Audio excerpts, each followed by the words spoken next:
අවසරයි ස්වාමීන් වහන්සේ විඥානය කියලා අපි අදහස් කරන්නේ විකෘති ඥානය කියනද කියලා මට දැනගන්න අවශ්‍යයි. මේ මහත්තයාගේ ප්‍රශ්නේ මේ බුද්ධ දේශනාවේ තියෙනවා රූප වේදනා සංඥා සංකාර විඥාන කියලා පහක්.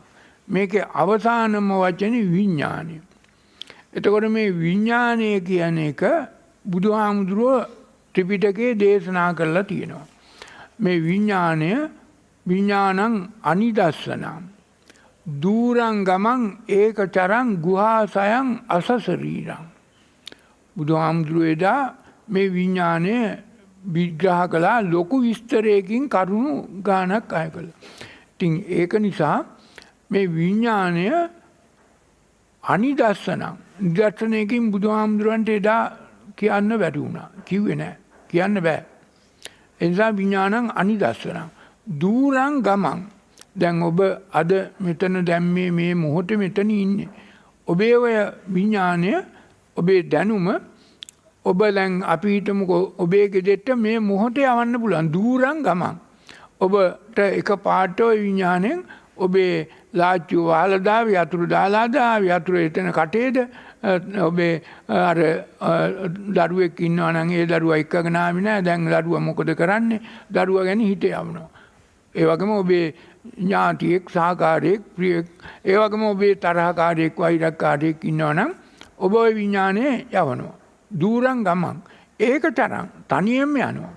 ගුහාසයන් ඔය ඇහැට කනට නාසයට දිවට කයට මන ඔය ගුහාසයෙම මුල් බැහැගෙන තියෙනවා.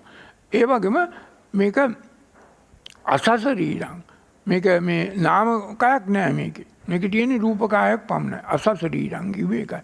ඉතින් ඒක නිසා මේ විඥානය කියන්නේ හිත විකෘති කරන හිත විෂම තත්වයකටපත් වෙන හිත විවිධත්වයටපත් වෙන හිත විෂම තත්වයකටපත් වෙන විවිධ වැරදි ක්‍රියා කරන හිතවිලි පරම්පරාවක් ඔබ තුළ ඇති වෙන්නේ මේ විඥාණයෙන් කටයුතු කරන හැම අවස්ථාවක.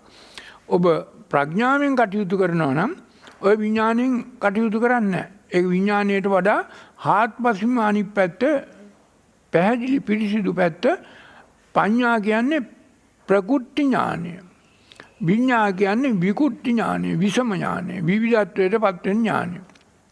අරක ප්‍රකෘති ඥානයෙන් කවදක්වත් වරදක් කරන්නේ නැහැ. ඒක යථා භූත ඥාන දර්ශනයෙන් ඇති හැටියට දැනගත්ත පුද්ගලයෙකුගේ ක්‍රියාකාරීත්වය තමයි පඤ්ඤා 50. විඥා 50 කිව්වොත් ඒ පුද්ගලයා ධර්මයක් නොදන්න තේරුම් නොගත්ත පුද්ගලයෙක් කියන අවස්ථාව තමයි විඥාණයෙන් කටයුතු කරනවා.